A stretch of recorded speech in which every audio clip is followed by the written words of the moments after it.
Hello दोस्तों, तो आज हम देखने जा रहे हैं द स्टोरी ऑफ अली कोगिया का पार्ट सेकंड। अगर आपने पार्ट फर्स्ट नहीं देखा है तो आप जाके हमारे चैनल पे देख सकते हैं। तो फ्रेंड्स, पार्ट वन में हमने कहाँ तक डिस्कस कर लिया था कि उन लोग जो है उन लोग के बीच झगड़ा होता है और उन लोग कोर्ट में जाने के लिए राज़ी हो जाते हैं।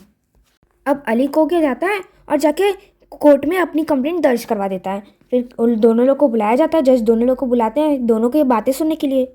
तो जज क्या पूछता है अली कोगिया से कि क्या तुम्हारे पास कोई सबूत है कि तुमने 1000 पीसेस ऑफ गोल्ड जार के अंदर डाले थे? तुम तो सिर्फ कह रहे हो, क्या पता तुम गलत कह रहे हो, उसे धोखा दे रहे हो। तो क्या तुम्हारे पास कोई प्रूफ है, विटनेस है? तो बोलते हैं नहीं मेरे हुजूर, मेरे पास कोई प्रूफ नहीं है। मैंने किसी को बताया नहीं था कि मेरे पास 100 पीसेस ऑफ गोल्ड हैं, क्योंकि चोरी हो सकते थे, तो मैंने किसी को बताया नहीं था। तो जज क्या कहता है, अच्छा भाई तुम यही बोल रहे हो, तुम्हारे पास सिर्फ 100 पीसेस ऑफ गोल्ड थे, अब सबूत तो कुछ है नहीं, तो हम लोग इस केस को कैंसिल कर दे रहे हैं। अरे भाई, जब तुम्हारे पास कोई प्रूफ ही नहीं है तो तुम कैसे कह सकते हो कि उसमें 100 पीसेस ऑफ गोल्ड थे? सिर्फ तुम ही कह रहे हो और किसी को तो पता नहीं है, तो मैं ये केस कैंसिल कर दे रहा हूँ। अब जो बेचारा वो रहता है अली कोगिया, बड़ा दुखी हो जाता है। कितने मेहनत से मैंने अपनी पूरी ज़िंदगी भर अपना पूरा उसको बचाया था पैसा, 100 पीसेस ऑफ गोल्ड, और वो ऐसे चोरी हो जाएगा। मैंने जिस पे भरोसा किया वही धोखा दे दिया। तो तब भी उसको शांति नहीं मिलती थी। अगर किसको शांति मिलेगी, उसका इतना सारा पैसा गायब हो गया, उससे शांति नहीं मिलेगी, तो उससे उसको भी शांति नहीं मिल रही थी। तो काफ़ी सोचता है, फिर उसको याद आता है कि मैं कंप्लेन लिखता हूँ, पिटीशन लिखता हूँ, एक रिटन कंप्लेन लिखता हूँ खलीफ ऑफ बगदाद, मतलब कि जो अपर मोस्ट वो होती है, पद होता है ना, जैसे किंग, बड़े बड़े किंग होते हैं ना, वैसे ही। तो खलीफ ऑफ बगदाद, वो बगदाद में रहता था, तो खलीफ ऑफ बगदाद को मैं एक पिटीशन लिख रहा हूँ, कंप्लेन लिख रहा हूँ, ताकि वो आए और ख़ुद मेरा केस देखें। फिर वो क्या करता है, वो कंप्लेंट लिख के खलीफ ऑफ बगदाद को दे देता है। अब खलीफ ऑफ बगदाद मतलब खलीफ को वो रिटन कंप्लेंट मिलती है। फिर वो खलीफ लिखते हैं और अली कोगिया को क्या भेजते हैं कि मैं इस दिन तुम्हारी केस को देखूंगा। अब उसी शाम को जो खलीफ रहते हैं वो लोग अपना सारा कपड़ा वपड़ा चेंज करके, क्योंकि वो लोग बाहर आ रहे हैं, बड़े लोग हैं तो बाहर आ रहे हैं, तो उन लोग को देखना रहता है पूरे बाहर के क्या चल रहा है। तो वो लोग नॉर्मल पीपल के ड्रेस में आते हैं और लोग थोड़ी दूर ऐसे टहलते टहलते आते हैं। कहाँ जाते हैं लोग? अली कोगिया के घर पे। तो लोग टहलते टहलते आते हैं, उसके बाद देखते हैं कि कुछ बच्चे जो हैं वो कोर्ट सीन इनैक्ट कर रहे थे अली कोगिया का। मतलब वहाँ के जो बच्चे थे वो लोग क्या कर रहे थे कि एक्टिंग कर रहे थे कि जो कोर्ट में कैसा हुआ था, अली कोगिया कैसे गया था, क्या क्या बोला था और कैसे उसको भगा दिया गया था वहाँ से। तो यही पूरा लोग एक्टिंग कर रहे थे। और उन लोग ना क्या करना चाहते थे कि अगर मैं होता वहाँ पे तो मैं कैसा करता। तो वही सीन को देखने के लिए जो खालिफ होता है क्या करता है, और उसके जो वो रहते हैं ऑफिसर्स रहते हैं, उन लोग झाड़ी में छुप जाते हैं और पूरा सीन देखने लगते हैं अली कोगिया का कैसे कैसे हुआ था।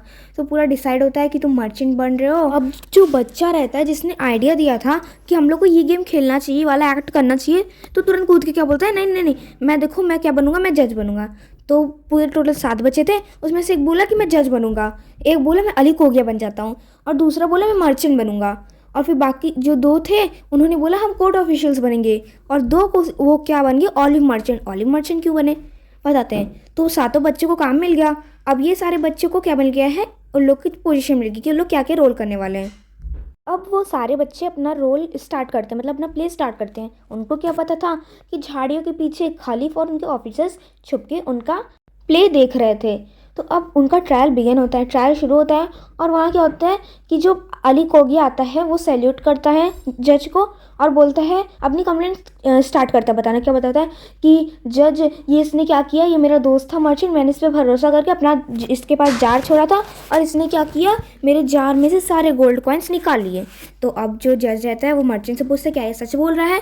तो मर्चेंट बोलता है नहीं, अली कोगिया एकदम झूठ बोल रहा है, मैंने ऐसा कुछ नहीं किया था, उसने मुझे खुद बताया था कि ये जार ऑलिव्स है, इस जार में ऑलिव्स है, और अब वो मुझसे कैसे कह सकता है कि इस जार में गोल्ड कॉइन्स है, जबकि वो जब गया था तो मैंने जार को छुआ तक नहीं था, और वो जबकि जहाँ रखा था उसने उसको वहीं पाया था। तो जो जज होता है वो पूछता है अली कोगिया से क्या है सच है? तो अली कोगिया बोलता है हाँ, पर मैंने इसमें गोल्ड कॉइन्स रखे थे, वो कहाँ चले गए? तो जो जज होता है बोलता है क्या तुमने अपने साथ जार लाया है? अली कोगिया बोलता है हाँ ज़रूर मैंने लाया है। तो बोलता है वो जार मेरे सामने पेश किया जाए। तो अली कोगिया जार देता है, पर जार देने से पहले वो मर्चेंट को भी दिखाया जाता है कि क्या वो वही जार था। तो मर्चेंट भी बोलता है हाँ यही जार था। अब जो जार होता है वो जज के सामने रखा जाता है। अब जो जार रहता है अब तो जज के पास चला जाता है। तो जज क्या बोलता है, अब मुझे जार दो, मैं उसमें से ऑलिव्स थोड़ा टेस्ट करके देखता हूँ ये ऑलिव्स कैसे हैं। तो जैसे ही वो ऑलिव्स को अपने मुंह में रखते हैं तो बोलते हैं अरे वाह, ये तो बड़े अच्छे ऑलिव्स हैं, ये तो अभी भी सही हैं, ये तो काफ़ी अच्छे हैं, मीठे हैं। तो वो बोलते हैं कुछ, जो जज होता है बोलता है कुछ ऑलिव मर्चेंट्स को बुलाओ, मुझे उनकी राय लेनी है थोड़ी सी। तो ऑलिव्स मर्चेंट को बुलाया जाता है। दो ऑलिव मर्चेंट, जो दो बॉय थे ऑलिव मर्चेंट बने थे, वही उन्हीं दो को बुलाया जाता है। तो जो जज होता है पूछता है कि मुझे बताओ कि ऑलिव जो है वो कितने दिन तक सही रह सकते हैं, मतलब कितने दिनों बाद वो ख़राब होते हैं। तो जो ऑलिव मर्चेंट होते हैं उन्होंने बोला कि 3 साल तक, और उसके बाद वो ख़राब हो जाते हैं। मतलब 3 साल तक तुम उन्हें अच्छे से रख सकते हो और बाद में वो ख़राब हो जाते हैं। अब जो जज रहता है वो बोलता है कि लो तुम इस ऑलिव्स को टेस्ट करके देखो। तो जो ऑलिव मर्चेंट होते हैं वो टेस्ट करते हैं तो बोलते हैं अरे हुजूर ये तो आज ही इसी साल के हैं, कोई भी ऑलिव मर्चेंट चखते ही बता देगा कि ये इसी साल के हैं। तो फिर जो जज होता है बोलता है नहीं, यहाँ तो बताया जा रहा है ये 7 साल ओल्ड है, 7 years ओल्ड है। तो वो मर्चेंट क्या बोलता है, नहीं हुजूर आप ऐसा कह ही नहीं सकते, आप पूरे बगदाद में हिल लीजिए, कोई ऐसा मर्चेंट कह दे, सारे मर्चेंट को पता है कि ये इसी साल के ऑलिव्स हैं, आप सभी ऑलिव मर्चेंट से ये बात पूछ सकते हैं। तो जो बॉय होता है, जो डिसऑनेस्ट पर्सन, मतलब कि जो उस मर्चेंट का रोल कर रहा होता है डिसऑनेस्ट मर्चेंट का, वो तुरंत अपने सफाई में कुछ कहने जा रहा था, तब से जज होता है बस, बोलता है बस अब तुम कोई वर्ड नहीं बोलोगे, हमें पता चल गया कि तुम चोर हो और तुमने अपने दोस्त को धोखा दिया है। वो ऑलिव्स नहीं है जो अली कोगिया ने 7 साल पहले रखे थे। तुमने जार खोला, उसमें से गोल्ड निकाला और उसके बाद पूरा जार तुमने फ्रेश ऑलिव्स से भर दिया है।